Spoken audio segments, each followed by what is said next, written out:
Tickets are $25 for adults, $23 for Signature Series subscribers, and $12 for full-time students. Call 352-236-2274 or go to OcalaCivicTheater.com for more information. All right, 10 minutes before 10 o'clock. Thank you for tuning in. Robert, I think my teachers, they got something wrong here. The teachers told us that one side of your brain is going to be affecting your creative stuff, and the other side of your brain is going to be affecting your scientific stuff. And it's very rare for people who can be scientific and creative and be able to do both of them very well. So, you're kind of told when you're in school, if you're going to do something in the sciences, then keep developing that, but don't expect to be an artist or a writer or a dancer, right? And vice versa. If you're going to be a writer and a dancer, don't expect to be doing any heart surgery. No. You're not going to understand the sciences. And I think they were wrong with that, Robin, of course. Yes, everything. Of course. Our next guest is an example of them being wrong. Dr. John Hunt is a pediatric pulmonologist, but we're not talking about that. He's an allergist, an immunologist, the chief medical officer of Liberty Health Share. He's the chief medical officer of the Trusted Angels Foundation, a charitable libertarian. Yep. Oh, wow. That's a political thing right there. He's a compulsive entrepreneur, the owner of 2 tractors. He must have a farm. I know. I thought that was the best part. And an award-winning author. His book is called Speculator, a high ground series thriller novel, book 1, which implies there's going to be more. Dr. Hunt, what an amazing resume just in that little bit. Good morning, sir. How are you? Good morning. Doing great, thank you. Where are you right now? Charlottesville, Virginia. I'm walking around in the headquarters of a limousine sedan bus company that I own. Oh, wow. Make sure people don't walk in. That's that compulsive entrepreneur part. So how many limousines do you own? There are, vehicles. We have 14. 14. Wow. Nice. It's a small, local, regional type of thing. But we won this national award last year, or this year, actually. So it's growing. It's going fast. Okay. The insurance must be unbelievable. I don't even want to ask. Yeah. We try to avoid getting any accidents. So the obvious question is, well, there's a couple of them, but the first one I want to ask is, how do you find the time to write a book? I think I'm a workaholic. At least that's what I've been told by a few people. But it's okay because I try not to do bad work. I try to do good work. Yeah. And people seem to let me get away with it. So I'm not even going to ask you if you watched what was on TV last night because you're not watching TV. I don't watch TV. I don't watch debates. I'm not. I will vote, but I'm questioning whether I should really vote or whether I can do something more valuable with my time, like go make some Jell-O. There you go. I like cherry. That's funny. But you have a candidate, the Libertarian. I don't want to get into politics, but the Libertarians have a candidate. You don't like him? I do like Gary. I actually know him a little bit personally, and he's a nice, humble man, and I'm a big fan of humility when it comes to politicians. It only happens once in a million or so. And they don't usually get elected, no. Unfortunately. So I know we have a very limited time. Now I wish we had a longer time because this is a fun interview. But tell me about Spectacular. When did you start writing this? And I guess more importantly, what's it about? Well, we should have named it Spectacular. It's actually called Speculator. Oh, I'm sorry. It's right in front of me, too. I'm so sorry. It's right in front of me. It's not. There's no mistake. It's my mistake. Well, I really actually like that name. So maybe we'll change it for the next version. All right, Speculator. I'm so sorry. Okay. Speculator. All right, so what is the story about? So it's a story. It's the first career that an initially young man, Charles Knight, is 23 in this book, and he's going to go through 6 very besmirched careers in his life. And the first one is Speculator. The second book, he's a drug lord. But the thing about him is he's always on the high ground, always moral. And it's not sneaky moral like he, shoots people's parents, kids' parents, and then gives the kids a candy bar. It's not that kind of thing. He's always truly the good guy and always truly on the high ground. So in Speculator, he's off in Africa. He's humble. He's learning his way around how to make money because he was a high school dropout. He never went to college. And he encounters a big gold mining fraud and an African revolution. And meanwhile, back in the States, the IRS is out to get him. So it's an action thriller. But it talks about libertarian morality through character and plot. Oh, okay. You also bring in the SEC and mining operations and the African Oh, sure. Revolution. Yeah. Yeah, it's one of those.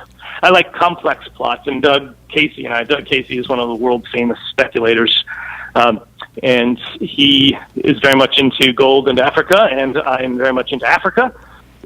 He's a nonfiction writer, I'm a fiction writer, so we got together and wrote the first of the series, and the rest are coming. So how hard is it, or do you not even worry about it, when it comes to realizing that your own maybe political or philosophical viewpoints are creeping their way into your story? Well, there was intention on that. The question is, do they creep in as preaching, or do they creep in as the subtle methodology of character and plot, which we strive for constantly to keep it subtle. And basically, we just try to present what we consider a moral human would live his life as, by taking some extreme examples of careers that other people think are bad, but show how they actually can be quite good. Or maybe profiting during a crisis, because that seems what happens when war is declared. Right. So typical speculator is always thought to profit from bad things that are going on. Another way to look at it, though, is that, for example, there's a coming famine, and they put aside grain and then supply that grain to people who are starving when the famine hits. And they're said to be profiteers or gougers, but they're preventing people from starving to death, on the other hand. That's right. Yeah. Has Penn Jillette read your book? I don't know. It's possible. I mean, Doug knows him, so it's possible. Doug kind of knows everybody in the libertarian realm, and they all know him. So if not, we got to get him on board. Yeah, that's right. Exactly. So as you're writing the book, do you go back over it, or do you wait for an editor to kind of point the things out that may be over the average reader's head, that kind of stuff? Yeah, we have a lot of beta readers and friends who critiqued the heck out of it, and came back with all kinds of red lines, which we very much listened to and obeyed, and fixed it up. So I bet that hurt you. Long process. I bet that hurt you, though, because I hate when things are rejected. Yeah, it hurt. No, I was actually, to be clear, I was grateful, because I wanted these things pointed out, because you get so close to a book when you're writing it and gone over it a zillion times that you don't see the stupidity that we put in it. But our friends and colleagues and even our enemies do find it. We pay attention and fix. Yeah, well, that's a healthy way of looking at anything creative. So my intro was pointing out the fact that schools used to teach us that you're either going to be creative or scientific, and you probably won't be both, but you are both. Yeah. I mean, does that run in your family? Have you always been like this? Oh, yeah. Yeah? I don't know. I think it's life is a gradual process of maturing and living in chapters, and I was always scientific, but I always liked to do things with my hands and work on cars and tractors and write and paint. I don't know what side of the brain is entrepreneurial, because you see entrepreneurial artists and you see entrepreneurial, science guys. So you've got both. My brain, somebody scrambled a long time ago, so I don't know one side from the other. Yeah, and I obviously need new glasses if I read that as Spectacular. Now I see it's Speculator. I think what you have done with your book is that you're touching on topics that some people don't know about, because everybody can't know everything, and you really open up a brand new world to our life every day with your book. Well, that's the real point of the drive of it, is that the kids in school are not taught the same type of morality that libertarians think. Libertarians think that it's wrong to initiate force or fraud against your fellow man, and they care about peace, so therefore they never initiate force.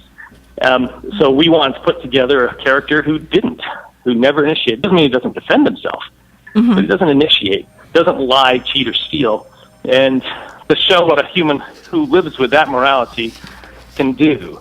And that's what Charles Knight in Speculator is all about. That's outstanding. I'm a fan already. All right, I need to get the book. The book is called Speculator. Speculator. I'm so sorry for saying the wrong name. Doctor, you don't have Doctor on the cover, do you? Just John Hunt? Yeah, just my author name, John Hunt. My real name is Yeah, it's John Hunt. It's got an MD on the end, but only my children call me doctor. Oh, okay. Only your children. All right, we're out of time. Is it on Amazon and all the others? Yes, all the others. All right, thank you, Doctor, and we'll be right back. News Alert, I'm Lillian Wu. Reports of 100 people hurt after a commuter train crashes during morning rush hour into a New Jersey rail station. Images showing heavy damage to the station in Hoboken, according to a witness. The train came into the station, and it just didn't stop. It kept going. Fox's Melissa Francis. Rail service now suspended in and out of Hoboken. Congress sending the president a bill to keep the government running through December 9th. The legislation includes funding to fight the Zika virus, as well as aid to communities dealing with a water emergency, like in Flint, Michigan. Democratic Senator Bob Menendez lobbied for the water crisis funding. In a time of crisis, Americans stand together. The spending bill avoids a government